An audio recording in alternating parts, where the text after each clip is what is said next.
네, 여러분 반갑습니다. 우리 이번 시간에는 23년도 1회 대기환경 기사인데 이제 우리가 CBT로 바뀌면서 이제 우리가 보건 문제가 된 겁니다. 요 문제가 정확하다는 게 아니라 이제 보건 문제가 된다는 것이죠. 그래서 우리가 시험을 어떤 거 이제 봤는지 이제 제가 그 현장에서 강의하면서 들었던 내용들 갖다가 묶어서 우리가 교재를 한번 구성해 봤습니다. 먼저 우리 첫 번째 과목은 대기 오염 개론이죠. 개론 보시면 1번 문제 보시면 성면 다음 중 성면의 구성성분과 가장 거리가 먼 것 그랬는데 좀 어려운 문제죠. 그래서 우리 성면의 구성성분인데 일반적으로 성면은 우리가 그 SiO2 그쵸? SiO2로 구성되어 있고 그러니까 규소가 주성분이 됩니다. 그래서 우리가 일반적으로 잘못 보면은 우리가 규소라고 답할 수가 있는데 아닌 것은 먼 것은 그랬기 때문에 우리가 칼륨이라고 그러셔야 돼요. 그래서 답은 1번입니다. 1번을 보셔야 되고 그다음 2번 보시면 최적이 100m 삼성 복사실의 공간에서 오존 배출량이 분당 0.2mg 복사기를 연속 사용하고 있다. 복사기 사용 전에 실내 오존 농도 0.1ppm이라고 할 때 5시간 사용한 다음에 오존 농도는 몇 ppb인가라고 그랬고요. 0도씨 그다음에 1기압이고 그다음에 환기는 고려하지 않는다 그랬습니다. 이것도 우리가 시험에 많이 몇 번 나왔던 문제죠. 그렇죠? 나왔던 문제인데 복사실에서 우리 오존 농도 구하는 거 만약에 이렇게 해서 우리가 복사실 있었다라고 이제 가정하는 거지. 가정합니다. 그럼 여기 안에 복사실이 있으면 이 안에 어떤 또 복사기가 있겠죠? 그쵸? 예, 복사기에서 우리가 오존이 배출됩니다. 근데 아셔야 되는 거 같아요. 요 전체적인 복사실 최적이 100m 삼승이라고 했던 것 같아요. 그쵸? 100m의 삼승이라고 그랬고 그 다음에 요 복사기를 돌리기 전에 실내 거기 복사기 사용하기 전에 오존 농도가 여기 보통 오존 농도가 우리가 1? 그쵸? 0.1? 0.1 ppm 0.1 ppm이라고 그랬습니다. 됐죠? 그렇게 되는 거고 복사기를 갖다가 이 복사기에서 어떤 게 나와? 이제 오존 농도가 오존이 나오는 거죠. 오존이 나오는데 얘가 얼마큼 나오는 거냐면 분당 0.2mg 얘가 0.2mg per 분이 됩니다. 분 이렇게 나오는 거지. 근데 거기 5시간이라 했기 때문에 5시간 해주시고 1시간이 몇 분? 60분이다 라고 그래서 지워주셔야지. 이렇게 지워집니다. 여기까지 다 이해되시죠? 그러면 요게 어떤 말이야? 지금 우리가 5시간 동안 나온 뭐가 되는 거야? 오존의 양이 되는 거야, 양. 근데 우리는 어떤 걸 나타내야 돼? 농도로 나타내야 돼. 얘는 지금 우리가 0.2 곱하기 5 곱하기 60 한 개 어쨌든 나오면 이 밀리그램이 나오는 거잖아요. 이건 근데 뭐라고? 오존의 양이라고. 근데 농도로 나타내기 위해서 우리가 최적 중에 요 100m 함수 중에 얼마만큼 나왔다라는 게 농도가 되는 거니까 여기다 어떻게 100m의 삼승으로 여러분들이 보정을 해주셔야 됩니다. 그래서 이게 뭐가 되는 거야? 농도가 되는 거지. 그죠? 농도가 되는 겁니다. 그래서 요거 한번 계산해 보면 0.2 곱하기 5 곱하기 60 나누기 100을 해버리면 0.6 이게 나오는 게 0.6 mg per 메탈 삼승이 되는 거죠. 그쵸? 이게 뭐가 되는 거야? 오존이 복사기를 돌려서 오존이 나온 5시간 동안 오존이 나온 우리 복사기 농도가 됩니다. 오존의 농도가. 그러면 요거랑 우리 더해줘서 우리 어떤 거 얘랑 그냥 더해줘 갖고 ppb로 환산해주면 된다 이런 얘기가 되는 거지. 따라서 우리가 0.6mg per 메탈 함수는 어떤 걸 바꿔줘요? ppm으로 바꿔줍니다. 그러셔야지. 그래서 우리가 ppm은 요걸 보시면 ppm은 어떤 단위가 나와야 된다 그랬어요? ml per 메탈 삼승이 나와야 됩니다. 그래서 얘가 0.6 mg per 메탈 삼승이니까 이게 오존이니까 48이죠. 48mg이 우리가 22.4 ml 된다는 거죠. 그래서 밀리그램 주어지면 단위가 ml per 메탈 삼승이겠죠. 이렇게 되면 이게 얼마가 나올까요? 나오셨나? 그래서 0.6 곱하기 22.4 나누기 48을 해버리면 0.28입니다. 0.28. 그래서 요거랑 두 개를 더해 주셔야 됩니다. 그렇죠? 그래서 더해 주시면 0.38이 되겠지? 따라서 0.38 ppm이 되는 거니까 얘를 갖다가 ppb로 환산해 줘야 됩니다. 그러면 10에 3승에 대한 관계가 있으니까 10에 3승을 곱해 줘야지. 10에 3승을 곱해 줘 버리면 10에 3승을 곱해 줘 버리면 380이 되나요? 그래서 380 ppb가 된다 이런 얘기지. 그렇죠? 만약에 여기에서 지금 우리가 전제 조건이 0도씨 1기압 기준이라고 그랬어요. 근데 만약에 25도씨라고 나왔다 그랬으면 어디가 보정해 줘야 될까? 만약에 요 상태가 25도씨라고 그랬습니다. 그럼 어떤 걸 보정해 줘야 돼요? 보시면 여기 22.4라는 것을 보정해 주셔야지. 그렇죠? 만약에 이게 25도씨라 그러면 22.4가 아니라 얘가 273분의 273 플러스 25가 들어가야지 이게 정확한 답이 됩니다. 됐죠? 그렇게까지 신경을 써 주셔야 된다. 보셔야 된다라는 얘기죠. 그래서 답은 380이 되면서 우리가 2번이 답이 되는 거고요. 3번 문제 보겠습니다. 대기업 모델 중에서 수용 모델에 관한 설명인데 거리가 먼 거, 수용 모델에 대한 내용인데 거리가 먼 거 그랬죠? 그래서 이것도 시험에 잘 나오는 내용이라고 했습니다. 우리가 수용 모델과 분산 모델은 장단점을 꼭 비교해 놓으셔야 돼요. 비교해 놓으셔야 됩니다. 그래서 기초적인 기상학적 원리를 적용하고 미래 대기질을 예측해서 대기오염 정책에 입안에 도움이 된다 그랬는데 잘못된 거죠. 우선 수용 모델은 우리가 미래 예측이 어려워요. 미래 예측 어렵습니다. 그래서 답을 1번으로 보는 게 맞고요. 4번 보시면 먼지 농도가 40 마이크로몰 per 메타일 때 가시거리는 그랬습니다. 상대수도 70%고 우리가 A는 상수 A는 1.2다라고 했습니다. 우리가 가시거리 구간식 두 개가 있죠. 가시거리는 이게 상대수도 70%라는 얘기가 나왔거나 또는 분산 면적비 또는 파장이 나왔을 때 그렇죠? 그럽니다. 지금 요거는 상대수도 70%라고 그랬기 때문에 가시거리 우리가 L은 이렇게 놓고 어떻게 돼? A 곱하기 1000이고요. 그 다음에 G 이런 식이 있었잖아. 근데 A는 상수고요. 상수가 특별한 조건이 없으면 1.2가 들어가는 겁니다. 그 다음에 어떻게 돼? 요 G 농도에 대한 단위가 어떤 단위가 들어가야 돼? 마이크로그램이에요. 마이크로그램 퍼 메타의 삼승으로 들어가야 됩니다. 그렇죠? 이렇게 들어가야지 가시거리가 어떤 단위가 나오는 거야? 킬로미터라는 단위가 나온 거야. 그래서 이걸 단위 환산하면 안 된다 그랬죠? 단위 환산하는 게 아니라 그냥 다 대입을 하시면 우리가 경험식이기 때문에 그냥 나옵니다. 그래서 우리가 A가 1.2라 그랬고 곱하기 1000. 그다음에 G가 그냥 얼마요? 40인가요? 40. 요것만 눌러 주시면 단위가 어떻게 돼? 킬로미터 단위로 나온다 이런 얘기죠. 그렇죠? 그렇게만 해 주시면 됩니다. 그래서 킬로미터 단위가 된다. 그래서 답은 2번이 되겠죠? 2번. 5번 보시면 다음은 지구 온난화와 관련된 설명입니다. 가로 안에 알맞는 내용을 했습니다. 어떤 것은 온실 기체들의 구조상 또는 열 축적 능력에 따라서 온실 효과를 나타내는 잠재력 지수로 표현한 것이다. 그래서 이게 뭐야? 온실 그 가스를 갖다가 우리가 그 열 축적 능력에 따라서 우리 잠재력 지수로 표현한 것인데 이게 GWP죠. GWP고 이 온실 기체는 CH4 그 다음에 아산화질소 그 다음에 HFC, CO2 그 다음에 SF6 등이 있고요. 이 중에 GWP가 가장 큰 값을 나타내는 것은 6불항입니다. 6불항 SF6. 그래서 답을 4번으로 보셔야 되고요. 그 다음 6번 문제인데 다음 중 지표 부분의 대기 중에서 성분 함량이 가장 낮은 거. 우리가 여태까지는 문제는 예전에 나왔던 문제긴 하지만 대부분의 문제는 뭐예요? 함량이 높은 것부터 이제 순서대로 나열된 것은 가장 높은 것은 이렇게 물어봤는데 이 중에 가장 낮은 것은 물어봤어요. 가장 낮은 것은 그래서 가장 낮은 그냥 외우셔야죠. 제일 크세논이라 그래서 우리 X1을 표시는 크세논이 가장 낮습니다. 그렇게 보시면 되고요. 그 다음에 7번으로 갑니다. 지상에서부터 600m까지의 평균 기온감률이 평균 100m당 0.88도씩 떨어진다는 얘기입니다. 100m 증가할 때마다 0.88도씩 떨어진다 이런 얘기가 되는 거고요. 100m 고도에서 기온이 20도씨래요. 근데 300m에서 그러니까 100m에서 지금 20도씨였고요. 그 다음에 200m가 돼버리면 0.88씩 떨어지고 또 100m 올라가면 또 0.88도씩 떨어져요. 그러니까 이게 어떻게 돼요? 20도씨인데 마이너스 어떻게 돼? 0.88 플러스 0.88 요게 되겠지. 그쵸? 그래서 얼마가 나와? 18.24도가 된다 이런 얘기입니다. 그러니까 우리가 어쨌든 100m에서의 온도가 20도씨라 그랬으면 요거 0.88도 빼준 거 얼마야? 그럼 200m에서 온도가 되는 거고 또 0.88을 빼주면 300m에서 온도가 되는 거지. 그렇게 되죠. 그다음 8번으로 갈게요. 다음은 어떤 형태에 해당하는 설명인가 그랬습니다. 대기가 매우 안정할 때 나온대요. 안정할 때. 그다음에 아침과 새벽에 잘 발생하고요. 강한 역전 조건에서 잘 생긴다. 이런 상태에서 연기의 수직 방향 분산은 최소가 되고요.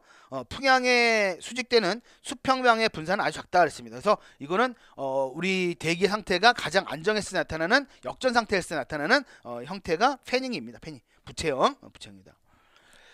그렇게 보시면 되고요. 그 다음에 9번으로 갑니다. 지표 부분에 존재하는 오존에 관한 설명입니다. 틀린 거. 오존에 대한 설명이 틀린 거. 그래서 오존은 질소 산화물과 탄화소의 광학적 반응에 의해서 생성되고 맞죠? 그다음 강력한 산화작용을 한다. 맞습니다. 맞습니다. 그 다음에 오존의 강한 식물은 잠베레든가 에펠퍼, 무 등이 있다. 이건 우리가 어떻게 외웠죠? 오존의 지표식물 그래서 어떻게 파, 시금치, 토마토, 담배 그랬어요. 파시도담. 그렇죠? 파, 시금치, 토마토, 담배. 이게 오존의 지표식물입니다. 지표식물은 뭐야? 민감한 식물. 그렇죠? 민감한 식물이 됩니다. 그래서 우리가 담배가 들어있기 때문에 요거는 강한 식물이 아니라 지표식물이다라고 보셔야 돼요. 지표식물이다. 나머지는 맞고요.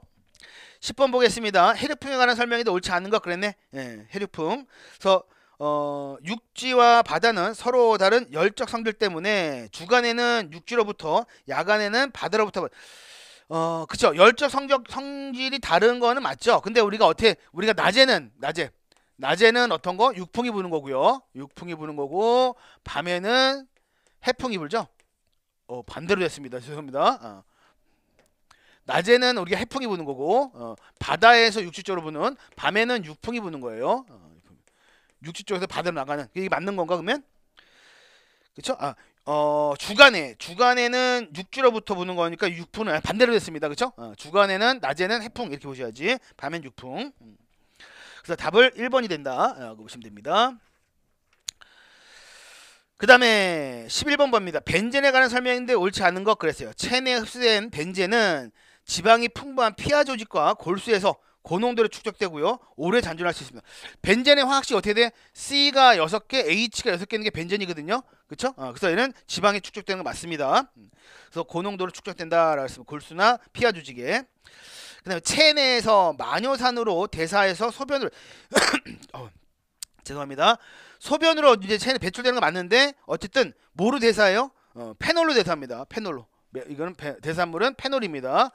이게 무슨 말이냐면 체내에서 여러분들 우리가 무슨 말이야? 이게 우리가 땀이나 그다음에 혈액이나 침이나 타액이나 이런 것들에 의해서 우리가 어떤 것에 노출되는지 확인하는 게 우리가 거기 보시면 대사한다는 얘기입니다. 근데 페놀이 나왔다 그러면 뭐라고요? 체내에서 우리가 벤젠이 있는 거다라고 체내에 벤젠이 들어갔다라고 이제 판단한다는 얘기지. 그런 얘기입니다. 그래서 우리가 마뇨산이 아니라 페놀이라고 보시죠. 페놀. 그렇게 보셔야 되고요. 그 다음에 12번으로 갑니다. 최대 혼합고도가 500m일 때 오염농도가 4ppm일 때 혼합고가 500m 했을 때 오염농도는 4ppm일 때입니다. 오염농도가 500ppm 되면 최대 혼합고 우리가 보시면 최대 혼합고와 그 다음에 농도는 어떻게 관계해요? 최대 혼합과 농도는 3승에 반비례하는 거야. 맞죠? 비례하는 게 아니라 반비례하는 거죠. 최대 혼합고와 농도는 3승에 반비례합니다. 그래서 우리가 농도를 어떻게 나와요? C2 나누기 C1은 어떻게 최대 혼합고 MMD 나누기 MMD 반비례니까 얘가 1이 되고 2가 되겠지? MMD2 이렇게 되겠지? 요거에 3승에 반비례하는 거다라는 거죠. 그래서 다시 한번 보시면 어떻게 돼요? 최대 혼합고 500m 할 때 첫 번째 얘가 500m라는 얘기지. 원이 500m 했을 때 농도는 얼마라는 얘기야? 농도는 4ppm이다. 얘가 4라는 얘기야. 반비례 되니까 이렇게 쓰셔야 되는 거야. 그 다음에 또 뭐 물어본 거예요? 오염도가 500ppm 500ppm 얘가 500이 됐다는 얘기야? 농도가 500이 됐으면 얘 MMD2로 얼마냐 이 얘기예요. 맞지? 그런 얘기입니다. 다시 우리가 농도하고 여러분들 혼합고와 관계를 보시면 그 3배 그러니까 우리 그 반비례되는 게 혼합고가 높아서 오염농도 낮아지는 거잖아요. 그래서 3승에 반비례한다 그렇기 때문에 요 식이 돼야 된다 이런 얘기입니다. 그래서 요걸 한번 보시면 어떤 식이 돼야 돼? 500 나누기 4는 이런 얘기지. 4는 우리가 500 나누기 어떻게? X. 그래서 요거의 3승이다 이런 얘기지. 요거 어떻게 풀어줄까? 먼저 우리 3승을 지워주기 위해서 어떻게 된다 그랬어요? 여기에 500 나누기 4가 되면 3승이 지워지려면 여기 3분의 1승을 하시면 돼. 그럼 어떻게 돼? 500 나누기 x가 되는 거지. 그쵸? 그래서 이거 한번 계산해 볼까요? 500 나누기 4의 3분의 1승. 그래서 500 나누기 4는 눌러버리고 125가 나오는데 요거의 3분의 1승. 1 나누기 3승 눌러버리면 5가 나옵니다. 그러니까 5. 얘가 5가 나오는 거고. 그쵸? 여기 5가 나오는 거고. 그럼 여기 5x가 500이 되는 거니까 x는 100이 되겠네? 네, x는 100이 된다 이런 얘기지. 100m. 그래서 우리가 답은 2번이 됩니다. 13번으로 할게요. 대기오염 사건과 기온역전에 대한 설명인데 옳지 않은 거네요. 옳지 않은 거. 로스앤젤레스 스모그 사건은 광학 스모그의 오염 형태입니다. 맞나요? 맞죠? 맞고. 그 다음에 기상의 안정도는 침강 역전 상태다. 맞죠? 예, 침강 상태고요. 런던 스모그 사건은 주로 자동차 배출가스의 질소 아니죠. 런던 스모그는 뭐 어떤 겁니까? 우리가 석탄 계열료. 그래서 우리가 가정 난방이라든가 공장 배원의 우리 주 원인 물질이었습니다. 그쵸? 배출가스 중에 질소산물과 반응성 탄화수에 의한 것이다. 이거는 뭐야? LA스목을 말하는 거죠. 그래서 답은 2번이 되는 거고요. 14번은 갑니다. 리차 선수에 대한 설명인데 옳지 않은 거. 리차 선수가 0일 때는 대류에 의한 난류만 존재하면 리차 선수가 0일 때는 어떻게 혼합이 이루어지긴 이루어지는 건데 어떤 혼합만? 강제 대류만. 그쵸? 강제 대류만. 그래서 이게 대류에 의한 난류만 존재한다는 것은 아니죠. 이거는 뭐 많이 우리가 지금 이게 불안정하다는 개념입니다. 아니고요. 1번이 틀렸습니다. 그래서 어쨌든 리차 선수가 0에 근접한다는 얘기는 강제 대류만 존재한다는 얘기야. 강제대로만 대류가 있긴 있지만 강제적인 것만 이런 말이 되는 거죠. 15번에 퀴크의 확산 방정식을 실제 대기에 적용시키기 위해서 세우는 추가적인 가정. 가정입니다. 거리가 먼 거. dt분의 dc는 0이다. 그래서 시간의 변화량 분의 농도가 변하는 것은 없다. 이런 얘기고요. 바람에 의한 오염물질 주 이동 방향이 x축이다. 맞죠? x축이고. 오염물질의 농도는 비저오염원에서 간헐적 그러니까 우리가 오염물질 농도는 저오염원에서 어떻게 연속적으로 나오는 거죠. 저오염에서 연속적으로 배출되는 겁니다. 그래서 답은 3번을 보셔야 되고요. 풍속은 XYZ 좌표 내에서 어느 점에서 일정하다 그랬고요. 됐습니다. 근데 16번 보시면 질소산화물 중에서 이산화질소에 대한 설명인데 옳지 않은 거. 이산화질소 NO2를 말하는 거죠. NO2는 젓갈색의 자극성을 가지고 기치다. 맞죠? 맞고 NO보다도 독성이 5에서 7배 정도 독성이 강하다. 맞습니다. 분자량도 46 정도 되고요. 비중은 1.59 맞습니다. 수용성이지만 아니죠. 우리가 저 어떤 거요? 우리 대표적인 난용성 기체. 제가 어떤 거? NO나 NO2는 대표적인 난용성 기체라 했어요. CO나 O2 이런 것도 난용성 기체라 했죠. 꼭 기억하라 했습니다. 여기서 NO나 NO2는 난용성 기체다라는 거죠. 그리고요. NO보다 수중 용해도가 낮으면 일명 웃음기체라고 한다. 웃음기체는 어떤 것을 하는데 웃음기체 그러면 아산화질소죠. N2O. 그렇죠? N2O인 아산화질소가 웃음기체다라고 보시면 되지. 그렇게 보시면 되고요. 그다음 17번을 갑니다. 대기 압력이 950mbar 인 높이에서 공기 온도가 영하 10도씨였습니다.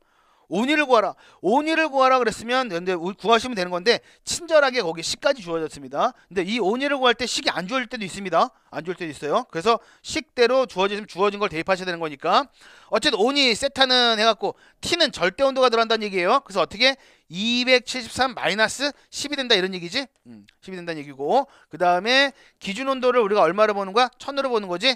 1000mB로 보는 거고 얘가 아마 950이라고 그랬나 아까? 실제 대기 압력이 950mB 되는 거고 0.288승이 되나요? 요거만 눌러주시면 되겠지. 그치? 이렇게만 눌러주시면 답이 나온다. 되셨고 그 다음에 18번으로 갑니다. 최대 에너지의 파장과 흑체 표면의 절대 온도의 반비례. 이거는 외우시라고 했습니다. 빈의 변이 법칙입니다. 최대 에너지 파장과 흑체 표면의 절대 온도는 반비례함을 나타내는 법칙이다 그랬고요. 빈의 변이 법칙. 19번 갈게요. 온위에 대한 설명인데 옳은 거. 온위에 대한 설명인데 옳은 거. 환경 감률이 건조 단열 감률과 같은 기층에서의 온위가 일정하다. 환경 감률이 건조 단열 감률과 같은 기층에서는 온위가 일정 맞습니다. 그래서 환경 감률이 수분 어쨌든 우리가 기준이 되는 건요. 건조 단열 감률이 기준이 돼야 돼. 수분을 포함하고 있으면 우리가 여러 가지 화학 반응들이 일어날 수가 있습니다. 그래서 우리가 어떤 것든지 간에 건조대기 우리가 건조대기 그러잖아. 건조대기. 그렇죠? 그게 무슨 말이야? 우리 건조대기 중에 구성성분 질소가 가장 많고 그 다음에 산소고 그 다음에 아르곤이고 탄산가스 네온이고 쭉 우리가 말씀드린 거 있죠. 다 이런 거 다 어떤 거 기준입니까? 건조가 기준됩니다. 수분 아니고. 그래서 답은 1번이 맞습니다. 됐고 그 다음에 20번 보면 산란에 대한 설명인데 옳지 않은 거. 레일리는 맑은 하늘 또는 저녁 노을은 공기 분자에 의한 빛의 산란에 의한 것이라는 것을 발견했다. 맞아요. 맞고. 빛을 입자가 들어오는 어두운 상자 안으로 도입시킬 때 산란광이 나타나는 것이고요. 이것을 틴달빛, 틴달 효과 이렇게 얘기한다 그랬고요. 미산란의 경과는 입사빛의 파장에 대해서 입자가 대단히 작은 게 아니죠. 어쨌든 이 작은 게 적용되는 것은 레일리 산란이죠. 대단히 작은 경우 적용되는 레일리 산란이고 이건 아닙니다. 그래서 반면 레일리와 같은 모두 있게 적용되는 게 미산란이 되는 거고요. 그렇죠? 미산이 되는 거고. 그래서 답을 3번으로 하셔야 됩니다. 됐습니다. 그렇게 이제 우리가 개론을 마무리 졌고 그다음 연속화학 보도록 합니다. 연속화학. 21번 보시면 다음 연료별 이론 공기량이 가장 작은 거. 이건 어쩔 수 없습니다. 이론 공기 가장 작은 거 우리가 암기하셔야 될 것 같은데. 거기 이제 우리 풀이과정 보면 석탄가스는 약 4.6, 발생료가스는 0.93에서 1.29, 탄소가 꽤 높죠. 이론 공기량이 8.9가 됩니다. 그 다음에 고로가스가 0.7에서 0.9 정도 된다. 그래서 우리가 답을 3번으로 보셔야 된다. 22번 가면은요, 화학 반응 속도 및 반응 속도 상수에 대한 설명인데 옳지 않은 거. 1차 반응에서 반응 속도 상수의 단위는 시간의 마이너스 1승이다. 그렇죠? 이게 맞죠? 맞고. 그다음에 반응물의 농도를 무제한 증가할지라도 반응 속도에 영향을 미치지 않는 반응을 0차 반응. 그렇죠? 0차 반응은 농도와 무관한 반응이라 했어요. 0차 반응은 농도하고 상관없는 반응이다. 그 다음에 화학 반응 속도로 인해서 반응 속도 상수 결정에 활성화 에너지가 가장 중요한 인재로 활성화 에너지는 반응 속도 상수 결정에서는 온도가 가장 중요한 인재입니다. 온도가 가장 중요한 인재고, 그 다음에 4번도 반응 속도 상수는 온도 영향을 받죠? 받습니다. 그래서 답을 3번으로 하시는 게 맞고요. 그 다음에 23번 보시면 9,000kcal/kg의 열량을 내는 석탄을 시간당 80kg 연소하는 보일러가 있는데, 실제로 이 보일러에서 시간당 흡수된 열량이 60만 kcal라고 하면 보일러의 열효율은 열효율 문제는 자주 나오는 문제는 아닌데 어쨌든 이때 열효율 문제 나왔대요. 예, 우리가 어쨌든 보시면 이것도 효율입니다. 열 효율 그러면 뭐 퍼센트로 나왔겠죠. 그러면 어떻게 돼요? 어떻게 이별분의 유효 출혈이다 그랬습니다. 유효 출혈. 그렇죠? 곱하기 100. 이별은 어떤 말이야? 이별은 대부분 다 어떻게? 연료 연소율. 그렇죠? 그다음에 실제 나타난 열량을 말하는 거다. 유효 출혈을 말한다. 이렇게. 그래서 우리가 연료가 연소돼서 나오는 열량이 아까 우리가 얼마라 그랬어요? 거기 보시면 9,000kcal/kg, 그다음에 80kg. 이게 9,000kcal/kg이고요. 그다음에 80kg/h 이런 말이지. 그래서 킬로그램이 지워집니다. 지워지는 거고, 실제 이만큼이 나오는 건데 연료 연소이 되는 거고, 나오는 건 얼마래요? 60만이라 그랬나? 600 하나 둘 셋 킬로칼로리. 이게 킬로칼로리/kg이 돼야 되는 거 아니? 시간당이라 했죠? 킬로그램 되겠지. 왜냐하면 단위가 우리가 킬로칼로리/아워가 되는 거니까 여기다 어떻게 돼? 곱하기 100을 해야지 열 효율이 됩니다. 퍼센트로 나온다 이런 얘기지. 그래서 계산할 수 있을 것 같고요. 24번 보시면요, 정상 연소에서 연소 속도를 지배하는 요인으로 가장 적합한 거. 정상 연소에서 연소 속도를 지배하는 요인.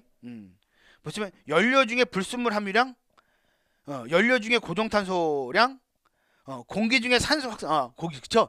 산소의 확산 속도가 연소 속도를 지배하는 요인이다라고 보셔야 됩니다. 되셨고요. 그래서 25번 보시면 탄소가 85%, 수소가 15% 구성비를 갖는 중유를 연소할 때 CO2 맥스 퍼센트는 얼마냐? 최대탄산가스율이고요. 공기비는 1.1이래. 뭐 구하라는 거예요? 우리가 CO2 맥스 퍼센트를 구하라 이런 얘기입니다. 그러면 CO2 맥스 퍼센트 어떻게 구하? 이것도 마찬가지로 우리가 공기비랑 똑같이 우리가 이론적으로 그래 정의상으로 구할 수가 있고, 배기가스 조성이 나오면 배기가스 조성을 이용한 공식을 이용한 방법이 있고, 그렇죠? 근데 얘는 지금 배기가스 조성이 주어지지 않았기 때문에 이론적으로 GOD분의 CO2 함량이다라고 해서 곱하기 100이 되는 거다 이런 얘기죠. 그렇죠? 이런 건조 가스 중에 CO2 함량이 얼마큼 있느냐가 우리가 최대탄산가스이 되는 거니까. 그러면 우리가 GOD는 어떻게 구해요? 0.79A0. 그 다음에 우리 연소에서 생성된 물질인데 갖고 놓은 지금 주어진 조건이 어떤 거야? 탄소하고 수소가 있으니까 CO2가 나가겠지. 수소는 H2가 나가는데 H2는 건조니까 빼주는 거고요. 그래서 지금 요가 이렇게 두 가지를 구해야 됩니다. 그래서 첫 번째 어떤 거야? A0를 구하기 위해서는 어떻게? 1.867 곱하기 탄수의 함량의 85% 플러스 5.6 곱하기 수소의 함량이 15%죠? 0.15. 이런 얘기입니다. 여기까지 구하면 이게 뭐가 되는가? 여기까지 구하면 이런 산소량이 되는 거고, 곱하기 0.21분의 1을 하면 공기량이 됩니다. 그렇죠? 이런 공기량 구해보면 얼마가 나오는데요? 11.56. 얘가 보면 11.56. 단위는 뭐가 나올까? 이거 1.867C라고 나온다 자체가 메타의 삼성 퍼 킬로그램에서 나온다 이런 얘기예요. 이런 얘기들. 됐죠? 그 다음에 CO2 함량 구해야 되면 CO2를 나타내야 되는데 CO2는 탄소가 연소가 돼서 CO2가 나가는 거거든요. 얘가 12kg이었을 때 얘는 22.4 메탈 삼수 나가는 거고, 탄소가 지금 얼마큼 있대요? 85% 있대죠? 0.85가 있다 그러면 얘가 X 이렇게 되는 거지. 요것도 의미가 뭐야? 1.867 곱하기 탄소 함량이야. 0.85. 그쵸? 그겁니다. 그래서 우리가 1.867 곱하기 0.85 눌러버리면 1.587로 올까요? 이게 1.587?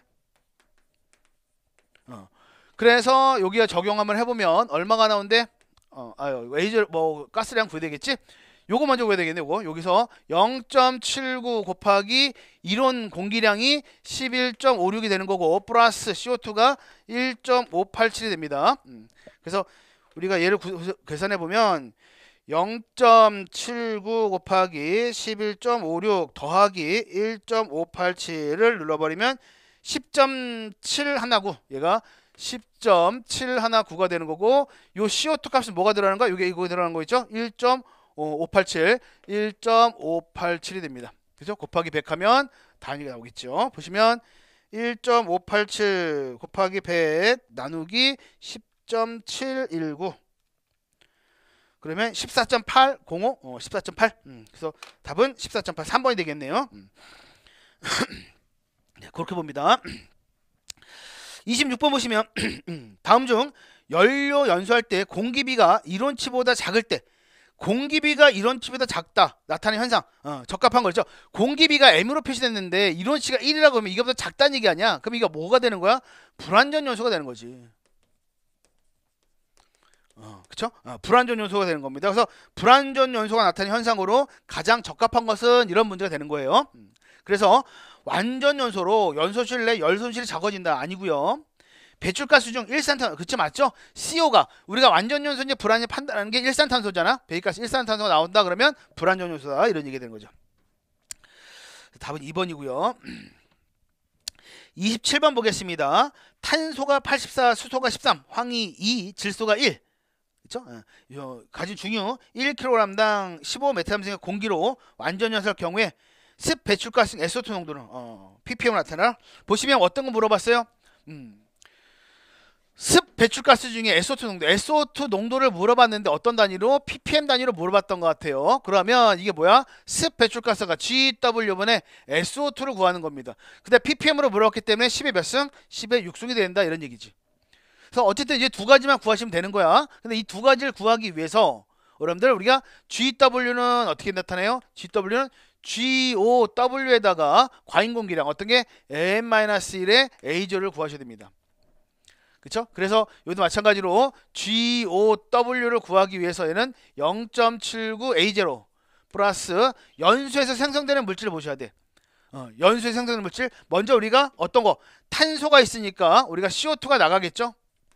또 수소가 있으니까 10이니까 H2가 나갈 거예요. H2가 나가고 또 황도 있었나? 그쵸? 황이 있으니까 SO2가 나가고요. SO2가 나가고 질소가 있으니까 N2가 나가네. 어우 많이 구해야 되네요. 우리가 지금 구해야 되는 게 어떤 거? 공기비는 나왔나? 공기비도 주어지지 않았죠? 공기비도 구하셔야 되겠네. 네. 그러면 우리가 구해야 되는 게 꽤 많아요. 어떤 거 구해? 제일 처음에 어떤 거 구해야 될까? 제일 처음에 A0 값을 구해야 됩니다. 맞죠? 그 다음에 또 두 번째 어떤 거 구해야 돼? CO2를 구해야 돼. CO2. 세 번째 어떤 거 구해야 돼? H2도 구해야 돼. 네 번째 그 다음에 SO2. 다섯 번째 N2도 구해야 되고요. 여섯 번째 공기비도 구하셔야 됩니다. 요렇게 다 구해야지 우리가 조석이 다 맞는 거야 이제. 그쵸? 그래서 A제로 먼저 구해보시면 1.867 곱하기 탄수의 함량이 0.84 그쵸? 0.84 플러스 5.6 곱하기 수소의 함량이 0.13 0.13 플러스 0.7 곱하기 황의 함량이 2%니까 0.02 이렇게 된 거지. 그쵸? 왜냐면 얘네들이 지금 우리가 얘가 탄소가 연소할 때 들어간 산소량이고 얘가 수소가 연소할 때 들어간 산소량이고 얘가 황이 연소할 때 들어간 산소량입니다. 맞죠? 질소는 연소에 관여하나요? 질소는 연소에 관여하지 않아요. 여기까지가 지금 산소량이니까 곱하기 어떻게 됩니까? 0.21분의 2분의 1을 해주면 우리가 이론 공기량이 된다 이런 얘기죠. 이론 공기량을 이걸 구해보면 얼마가 나오는데 11 정도가 된대. 맞죠? 네, 이론 공기량이 11 정도가 돼. 11. 단위 생략할게요. 메탈산소포 아오입니다. 아이고 죄송합니다. 메탈산소포 킬로그램. 그 다음에 CO2는 어떻게 돼? CO2는 탄소가 연소할 때 들어가는 산소량과 같죠? 그래서 어떻게 1.867 곱하기 0.84가 CO2량이고 H2도 요거랑 H2는 이게 아니지. H2는 어떻게 보는 거야? H2 플러스 2분의 O2가 돼갖고 우리가 H2가 되는 거죠. 그래서 얘가 우리가 보통 2kg일 때 산소로 나타날 때는 산소 날 때는 이게 11.2지만 수분으로 나타날 때는 어떻게 돼? 22.4가 되는 거잖아요. 그래서 2kg일 때 그래서 5.6이 아니라 11.2가 돼야지. 예, 마찬가지로 11.2 예, 곱하기 어떻게 2가 되는 거죠. 0.13 13이 해야지 H2량이 되는 거고요. SO2는 이거 똑같습니다. 0.7 곱하기 0.02. N2는 어떻게 될까? N2는 요 질소가 배기가스의 질소로 작용하기 때문에 요 성분 중에 있는 질소는 어떻게 28로 작용하는 거고요. 얘는 어떻게 되는 게 22.4로 작용하는 거지. 그래서 얘가 질소량이 얼마큼 있대요?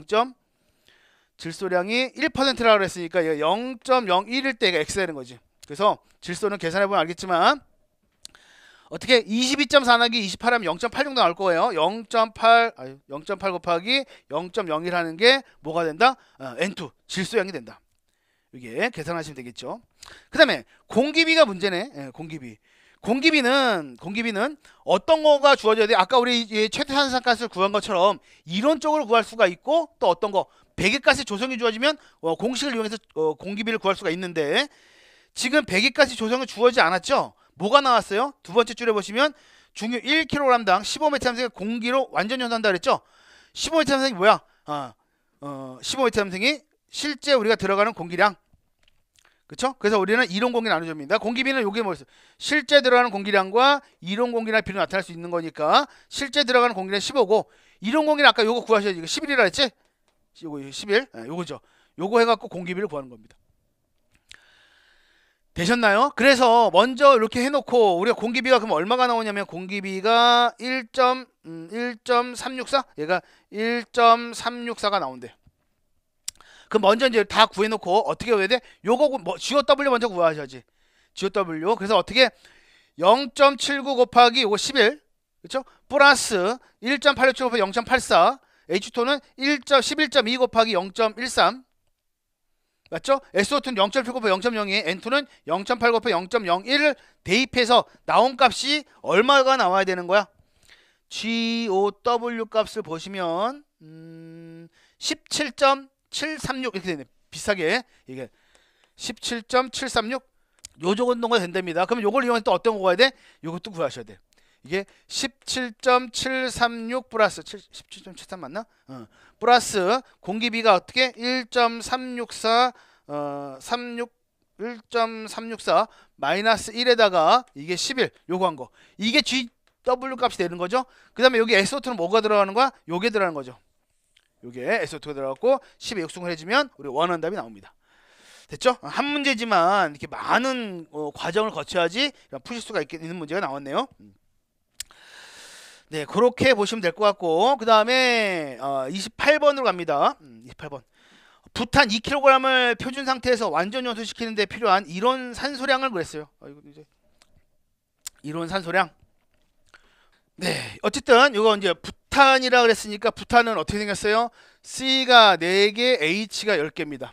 제가 이론 설명 드릴 때 어떻게 말씀드렸냐면 산소량을 구한다, 이론 산소량을 구한다라고 했을 때 기체 연료가 나면 어떻게 하라 그랬어요? 반응식으로 푼다라고 그랬습니다. 기억나세요? 그래서 부탄을 연소 반응을 시켜 보셔야 돼. 어떻게 O2랑 만나면 어떻게 나와요? 4개의 CO2하고 그 다음에 5개의 H2가 나올 거고 부탄은 이게 5가 될까요? 산소가 부탄은 얼마가 들어갈까요? 6.5가 들어가죠? 6.5 산소가 6.5. 그래서 얘하고 이제 얘랑 비교하는 거지. 산소량 구하는 거니까. 근데 부탄이 지금 어떤 단위로 나왔습니까? 부탄이 킬로그램 단위가 나왔잖아. 그럼 부탄의 분자량을 구하셔야 돼. 부탄의 분자량이 얼마예요? 우리가 58입니다. 이렇게 보는 겁니다. 얘가 58kg이 있었을 때 필요한 산소량은 6.5 곱하기 산소는 어떤 단위로 물어봤어요? 킬로그램으로 물어봤죠? 그래서 32kg이 필요한 거죠.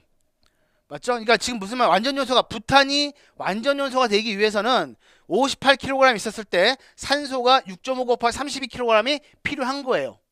맞지? 그러면 얘가 얼마큼 있대? 2kg 있다면 얼마겠느냐? 요거예요, 이게 산소량이지. 그쵸? 그래서 6.5 곱하기 32 곱하기 2 나누기 58 해버리면 7.17. 그쵸? 7.17 23 이렇게 쭉 나갑니다. 그래서 산소량은 7.17kg이다 라고 보실 수 있겠죠. 되셨고요. 29번으로 갑니다. 기체연료 연소 방식과 연소 장치에 관한 설명인데 옳지 않은 거 그랬어요. 옳지 않은 거. 기체연료입니다. 확산연소는 주로 탄화수소가 적은 발생로가스, 고루가스 등에 적용되고요. 적용된 연소 방식이다. 맞죠? 그 다음에 예호납연소는 화염온도가 낮아요? 아니죠. 예호납연소는 우리가 공기하고 연료하고 미리 혼합해서 나가는 연료기 연료기 때문에 우리가 어떤 거 화염온도가 높습니다. 온도가 높고요. 그 국거래 염료가 없고 연소 부하가 작은 어쨌든 이게 예호납연은 잘못됐습니다. 연소 부하가 커야죠. 화염 길이도 짧고 다 틀렸습니다. 그래서 답은 2번이고요. 30번도 보시면 다음 중 착화 온도가 가장 높은 것은 이렇게 나와버렸으면 좀 헷갈리는데, 그쵸? 우리 옛날에 외웠던 거 어떻게 했어요? 목힘없이 당신가고 수위라 코가메스 막 이렇게 외웠었는데, 그쵸? 대부분 여태까지 문제가 이렇게 나왔는데 이제는 이렇게 나옵니다. 근데 이거는 어쩔 수가 없어요. 천연가스로 보셔야 되겠네. 천연가스. 왜냐하면 우리가 일반적으로 보면 황이 얼마 정도로 왔어요? 우리 기억나시나요? 황이 한 630도. 그죠? 중유가 500도씨 내외에, 그 다음에 휘발유죠, 그랬죠? 휘발유가 500에서 550도 정도 되는 거거든요. 근데 천연가스는 한 600에서 한 700도씨 정도 되니까 우리가 좀 이렇게 되면 까다로운 문제긴 합니다. 이 다 어떻게 연료마다 착화 온도를 다 외우기가 너무 힘들죠, 그렇죠? 대략적인 것만 아시면 되는데 어쨌든 요거에서는 천연가스가 착화 온도가 가장 높다 이렇게 보셔야 돼요. 31번으로 가겠습니다. 기체연료 특징 중에 특징 및 종류에 대한 설명인데 거리가 먼 거. 부하 변동 범위가 넓고요. 맞죠? 연소 조절이 용이한 편입니다. 맞습니다. 천연가스는 화염 전파 속도가 화염 전파 속도가 늦는데 폭발 범위가 크기 때문에 폭발 범위도 화염 전파 속도도 늦고 폭발 범위도 좀 좁은 편입니다. 천연가스는 폭발 범위가 적다라고 보셔야 되죠. 답은 2번이 다 틀렸습니다.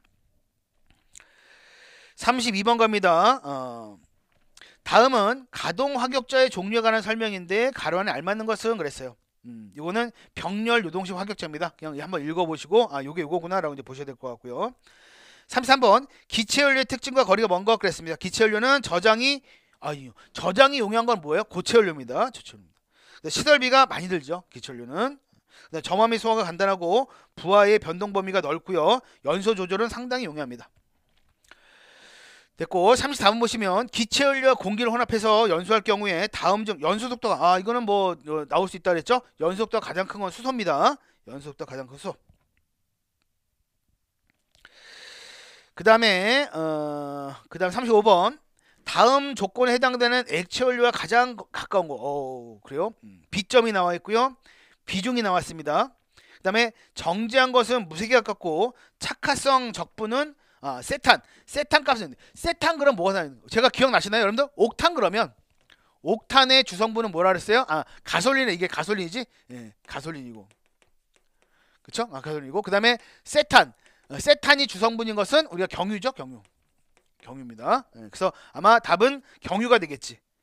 1번은 나프타. 그다음에 이게 헤비 오일이 뭐야? 중유죠. 무거운 오일 중유. 라이트 오일이 경유입니다. 그다음에 캐러신이 뭐야? 등유죠, 등유를 말하는 겁니다. 그래서 답은 이거 좀 까다로운 문제였는데 어쨌든 세탄이라는 말이 나와갖고 우리가 경유다라고 이제 보시면 되겠습니다. 됐고 그다음 36번 다음 중 과잉 산소량을 옳게 표시한 것은 그래서 더 들어간 산소량 과잉 산소 제가 어쨌든 우리가 과잉 산소량이라는 것은 어떻게 더 들어간 산소량이죠. 그러니까 우리가 어떤 과잉 공기량을 한번 봤어요. 과잉 공기량 보세요. 과잉 공기량 어떻게 나타난다가 n-1에 a0 이렇게 나타난다 그랬잖아요. 그쵸? 이게 무슨 말이야? 실제 들어가는 공기량에다가 어떤 거? 이론 공기량을 빼준 거지. 산소량도 마찬가지죠. 실제 들어가는 산소량에다가, 그쵸? 산소량에다가 이론 산소량을 빼준 거가 마찬가지잖아요. 이거. 맞지요? 그렇게 구하는 겁니다. 그래서 이렇게도 구할 수가 있는데, 나온 거 보면 단위가 어떤 거야? A0로 나왔네? 예. 그러면 요거죠, 요거. 요거. 여기다가, 근데 주어진 조건이 있는데, 그러니까 요거에다 곱하기 뭐만 하는데 0.1만 하면 되겠지. 이게 공기량인데 공기 중에 산소가 21% 차지하는 거니까 지금 어쨌든 n-1의 A0 곱하기 0.1 하면 됩니다. 그래서 그래 답은 2번이네요. 2번. 되셨고 37번 보시면 황 함량이 5%인 벙커CU 400kL를 사용하는 보일러에 황 함량이 1%인 벙커CU 50%를 섞어서, 그러니까 처음에는 우리가 황함량 5%인 걸 전부 사용했는데 이제 1%인 황함량이 1%인 거를 50% 섞고 그 다음에 나머지 50%는 또 5%짜리 썼다 이런 얘기네요. 그러면 배출량은 얼마나 감소되겠느냐 그랬어요. 배출량 얼마나 감소되겠냐. 그래서 첫 번째 해야 되는 게 어떤 거야? 처음에 황함량이 5% 했을 때 SO2 양을 구해야 된다는 얘기지. 그 다음에 두 번째는 황함량이 5%인 거와 그 다음에 1%인 거 반반씩 섞었을 때 어떻게 나오는 SO2 양을 구해야 된다 이런 얘기입니다. 맞죠? 그래서 두 개를 우리가 비교를 해야 된다 이런 얘기인데, 먼저 황함량이 5%였을 때 SO2 양은 황이 연소가 되면은 SO2가 나가는 건데, 황이 지금 우리가 어떤 단위로 나왔어요? 황의 함량 5%로 나왔지? 그래서 얘가 32kg일 때 얘는 얼마야? 22.4 메타 3씩 나가는 거고, 황이 지금 얼마큼 있대요? 0.05가 있었을 때, 이건 퍼센트지만 우리가 전체에 얼마큼 있다 그랬죠? 400kl로 했던 것 같아. 맞죠? 얘가 400kl에 이게 벙커CU 중에 5% 100분의 5가 황함량이라 그랬고, 요게 지금 위에 킬로그램이 나왔으니까 이거 킬로그램 단위 바꿔줘야 됩니다. 킬로리터를 킬로로 바꿔주기 위해서 뭐가 주었어요? 비중이 주어졌겠지. 그쵸? 맨 마지막에 비중이 0.95라 그랬습니다. 그럼 어떻게 쓸 수 있어? 0.95 킬로그램 퍼 리터를 쓸 수 있겠죠.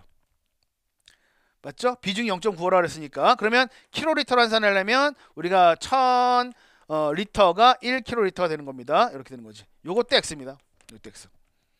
그쵸? 그러면 킬로리터 지워지고 우리가 리터 지워지면서 킬로그램 단위가 되겠지. 요거 한번 계산해보면 얼마냐면 22.4 곱하기 400, 그쵸? 곱하기 0.05 곱하기 0.95 곱하기 1000 나누기 얼마? 32 해버리면은 1300 13,300? 네. 이게 13,300, 그쵸? 13,300 메타함수 되겠네.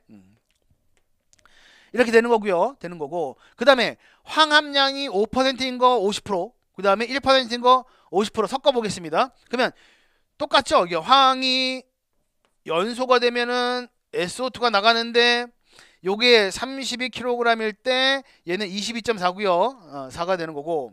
그 다음에 여기서 보시면 우리가 400kl인데 400kl인데 쉽게 말하면 200kg는 요거죠. 이걸 다 한 번에 쓸 수 있는 방법이 있을 것 같은데. 그러니까 50%, 그렇죠? 50%는 5%인 거, 그 다음에 50%는 1%인 거잖아. 그렇죠? 그러면 여기서 어떻게 줄까? 여기서 0.5, 50%는 어떻게? 0.05가 들어가는 거고요. 요거 플러스 그 다음에 0.5는 0.1 0.01이 돼야지. 0.05니까 0.01 0.01 이렇게 돼야 돼. 그쵸? 이게 함량이 되는 거고, 거기다가 또 뭐 해줘야 돼? 우리가 비중을 곱해줘야 됩니다. 0.95 kg per 리터 해주고, 여기 또 어떻게 1000 리터 per 1kl 이렇게 해주셔야지. 맞죠? 이렇게 됩니다. 그래서 우리가 400kg 중에 400kl 중에 50%는 5%짜리고 50%는 1%짜리 이런 얘기가 되는 거지. 이거 계산 한번 해봐야 될 것 같은데요. 이거 22.4 곱하기 400에다가 가로 열고 0.5 곱하기 0.05 플러스 0.5 곱하기 0.01 가로 닫고 곱하기 0.95 곱하기 1000, 그쵸? 요거에 이제 뭐가 돼야 돼? 나누기 32가 돼야지. 798이 나와요? 7980? 네, 7980. 그쵸? 얘가 나온 게 7980입니다. 따라서 우리가 이게 뭐였나 아직 뭐 물어봤어요? 배출량은 몇 퍼센트 감소하냐 그랬죠? 그러니까 처음에 나온 게 어떤 게? 처음에 나오는 게 13,300. 그쵸? 요게 나왔는데 감소된 양인 1980 빼줘야지 감소되는 거고, 그 다음에 우리 퍼센트 나온다 그러면 13,300으로 나눠줘야죠. 이렇게 되어야 됩니다. 요거 계산하는 게 원하는 답이 나오는 거지. 그쵸? 40%가 된다 이런 얘기입니다. 38번을 보겠습니다. 화염으로부터 열을 받으면 가연성 증기가 발생하는 연소로서 휘발유, 등유, 알코올, 벤젠 등의 액체연료 연소 형태. 증발연소를 말하죠. 증발연소를 말한다. 그 다음에 39번 다음 중 흑연이라든가 코크스, 그 다음에 목탄 등과 같이 대부분 탄소만으로 되어 있고요. 휘발 성분이 거의 없는 연소 형태. 그럼 표면 연소입니다. 표면 연소다. 되셨고 40번 보시면 다음 알코올 연료 중에서 에테르, 아세톤, 벤젠 등 많은 유기물을 용해해서 무색의 독특한 냄새를 가지고 있고요. 모두 8종의 이성질체 말하는 거지 존재하는 것은 외우셔야 될 것 같습니다. 그냥 펜타놀이 됩니다. 펜타놀 외우셔야 될 것 같아요. 요거는 펜타놀의 답이다 이렇게 보셔야죠. 됐고요. 그냥 방지기술도 쭉 한번 그냥 가보죠 뭐. 가볼게요. 41번 봅니다. 여가 집진장치에서 여가포 탈진 방법 유형을 볼 수 없는 거. 진동형 역기류형, 그 다음에 충격 제트 기류 분사형 맞고요. 승원형은 없습니다. 42번 사이클론에서 50%의 집진율로 제거되는 입자의 최소 입경 컷 사이즈, 그쵸? 최소 입경 컷 사이즈 절단 입경 그러는 거고요. 2번이고요. 43번 98% 효율을 가진 전기 입진기로 유량이 나와 있고요. 공기 흐름을 처리하고자 합니다. 표리 속도가 6cm/s일 때 도이치식에 의한 집진 면적 구하라. 그럼 뭘 하셔야 되는 거야? 먼저 도이치 공식을 아셔야죠. 그래서 도이치 공식 어쨌든 나타나요. 효율 리타는 1 마이너스 익스포넨셜의 마이너스 Q분의 A 곱하기 WE 할 때 이렇게 쓰는 거고요. 여기서 이제 우리가 어떤 걸 구해야 되는 거야? 여기서 면적을 구하라 그랬으니까 여기서 A를 구하라 이런 얘기예요. 이걸 구하라. 네. 그러면 우리가 효율이 나와 있습니다. 얼마로? 98%. 그래서 얘가 0.98은 이렇게 들어가는 거지. 1 마이너스 익스포넨셜의 마이너스에 그 다음에 단위 같아야 돼. 이 W하고 Q하고 할 때 메타 단위가 길이 단위가 메타, 그 다음에 시간 단위를 다 통일해 줘야 됩니다. 아까 근데 시간 단위는 하나는 세크였고 하나는 분이었잖아요. 바꿔줘야지. 유량을 세크로 바꾸겠습니다. 어쨌든 5000 메타의 3승 퍼 뭐가 됐어? 분이었죠. 분이었는데 이걸 세크로 바꾸려면 세크로 1분이 60초. 그러니까 1분이 60초니까 5000 나누기 60을 해야 되겠네. 그럼 세크가 되는 거고 A는 그냥 떨어지는 거고 그 다음에 W는 요거 센티미터니까 0.06 센티미터 퍼 그쵸? 센티미터니까 메타로 환산해야 되고 세크 맞죠? 이렇게 되는 거네. 요거 구하는 거네. 요거. 그러면 어떤 거 구하셔야 돼? 여러분들 보시면 먼저 1을 넘겨주면은요 마이너스니까 0.02가 되겠지. 0.02는 익스포넨셜의 마이너스에 요것만 계산해 봅니다. A에다가 요것만 계산해 볼게요. 어떻게 보면 0.06 나누기 가로 열고 5000이에요. 5만이에요. 5000 나누기 60 그러면 7.2 여기 나오는 게 7.2 이게 마이너스 A 곱하기 어떻게 7.2 곱하기 10의 마이너스 4승이 되네. 그러면 여기에 익스포넨을 지워지려면 여기서 익스포넨을 지워지려면 ln을 취하면 된다 그랬죠? ln 0.02는 마이너스 a에 곱하기 7.2 곱하기 10의 마이너스 4승이 되는 거지. 그래서 ln에 0.02 눌러버리면 ln에 0.02 눌러버리면 얼마가 나와? 마이너스 3.9 하나가 나오죠? 나누기 마이너스에 어떤 거?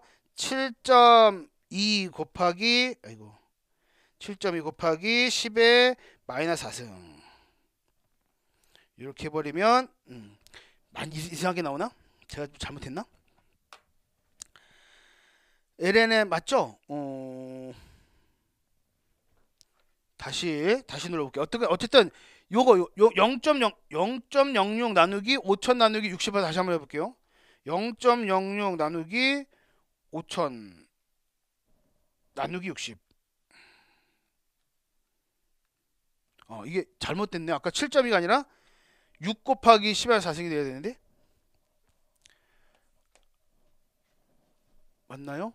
6 곱하기 교재에서는 그 과정을 생략했지. 다시 한번 0. 죄송합니다. 제가 이게 뭐라고 나왔어 지금? 0.05로 자꾸 나눠주네. 0.06이죠? 근데 5로 나눴어요. 5000 나누기 60. 2 곱하기 10의 7승 나오나? 되게 계산을 못하죠? 네, 큰일 났네. 다시 한번 0.06 나누기 5000 나누기 60. 7.2 맞나? 7.2 7.2 곱하기 10의 4승 나오는 게 얼마가 나와? 5433.365 나오네. 그쵸? 제가 계산기 좀 잘못 눌렀어요. 요 나온 게 A는 얼마가 나오는 거야? 5433.365 이렇게 나오거든요. 메타 제곱 544 544.37 그렇게 돼야 됩니다. 계산기를 잘못 눌렀어요. 죄송합니다.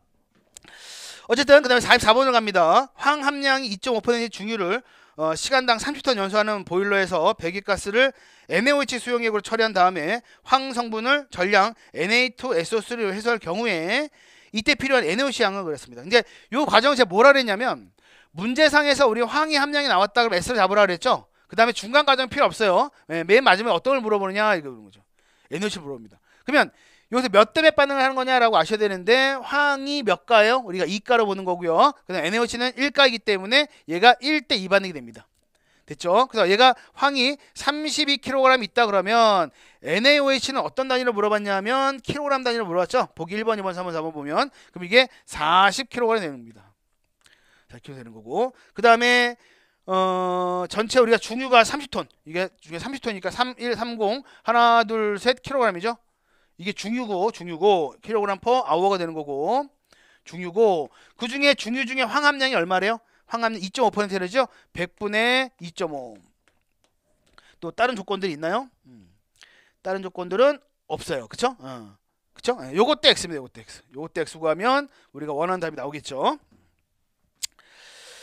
그렇게 보시면 되고 45번을 가겠습니다. 스토크 운동이라 가정하고요. 직경이 20마이크로미터, 비중 1.3. 입자의 표준 대기 중에서 종말 침강 속도는 얼마냐 그랬고요.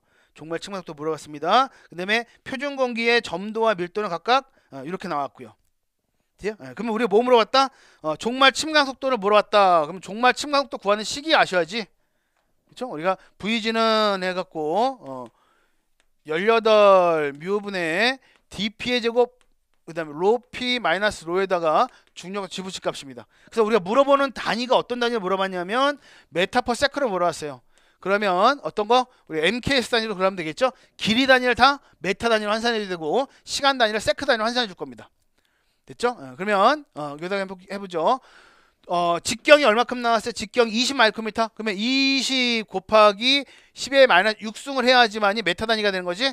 요거에 이거 제곱이 되는 거고요.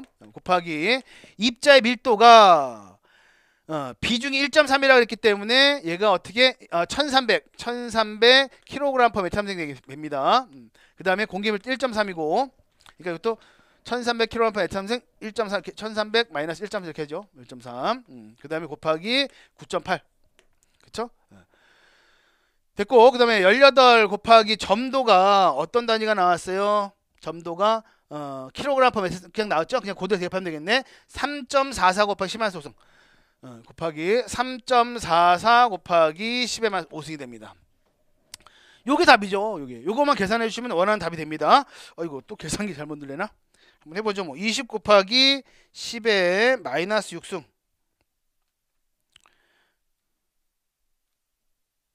곱하기 1300 마이너스 1.3 1.3으로 그랬지? 곱하기 980 나누기 가로 열고 18 곱하기 3.44 곱하기 10의 마이너스 5승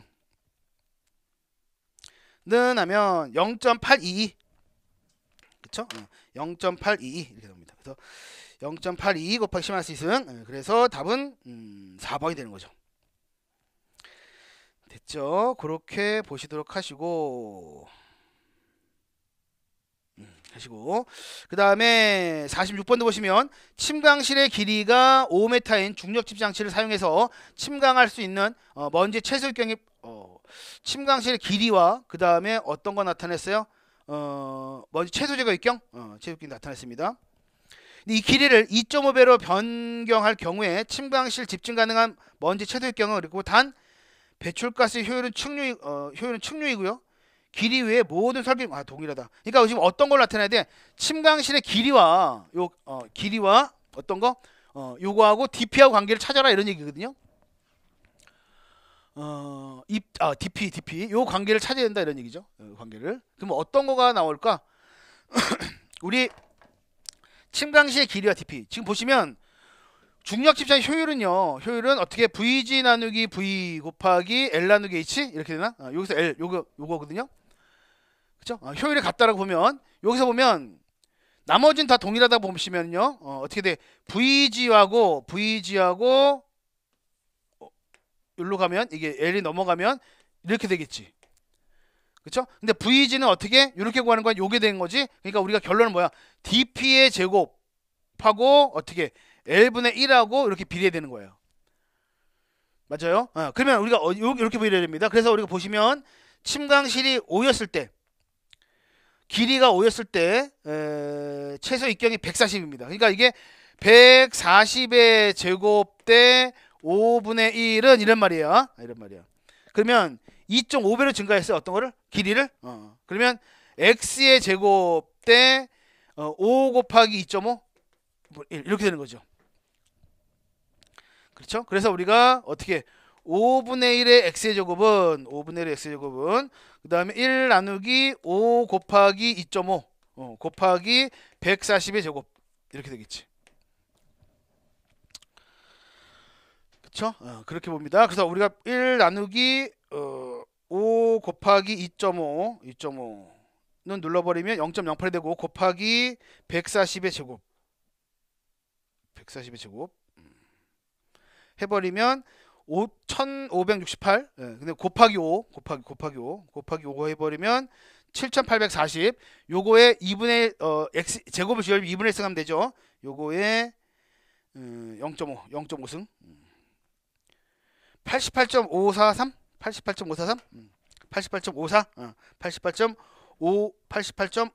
그러니까 약 2번이 되겠네요. 2번. 그렇죠. 그렇게 하시는 문제입니다. 좀 어려운 문제였죠.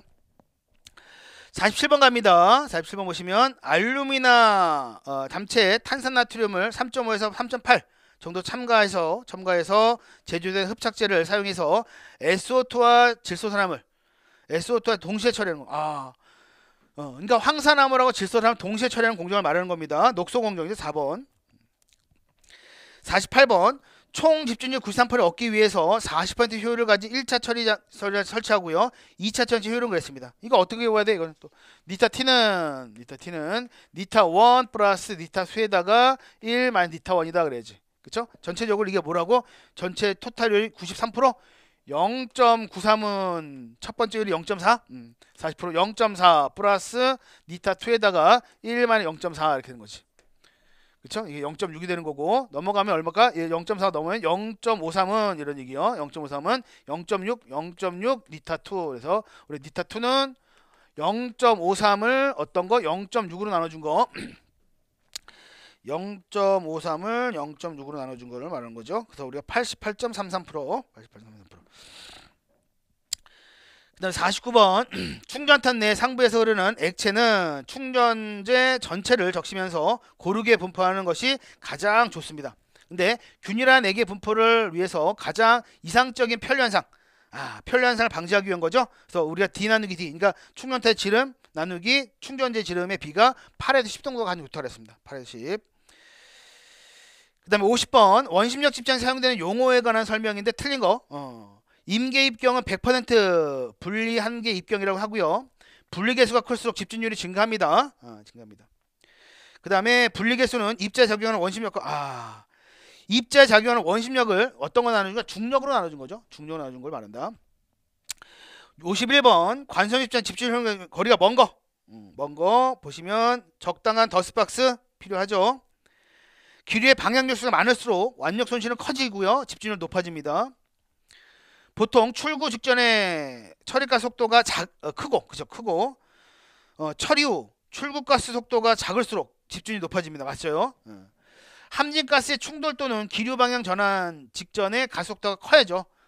크고 방향 전환할 때 곡률 반경이 작을수록 미세 입자 포집이 빨리 꺾인다는 얘기예요. 곡률 방향이 작다는 얘기는 빨리 꺾인다는 얘기니까 미세 입자가 되셨고 52번도 가로 안에 알맞는 것은 그랬습니다. 이것도 카부레터 한번 여러분들 읽어보고 이게 요거구나 라고 이제 보셔야 될 것 같고요. 그 다음 53번 커닝의 보증에서 설명인데 적합한 것은 그랬습니다. 적합한 것은 미세 입자일수록 가스의 점성 저항이 작아지기 때문에 보존 개수는 증가하죠. 증가되는 거고 미세 입자일수록 어쨌든 이게 다 증가하는 겁니다. 작아지는 게 아니라 미세 입자일수록 커닝의 보증이 증가한다는 거고요. 미세 입자일수록 가스의 점성 저항이 커지므로 보존 개수는 커진다. 미세 입자일수록 가스의 점성 저항이 커져서 보존 개수가 커진다.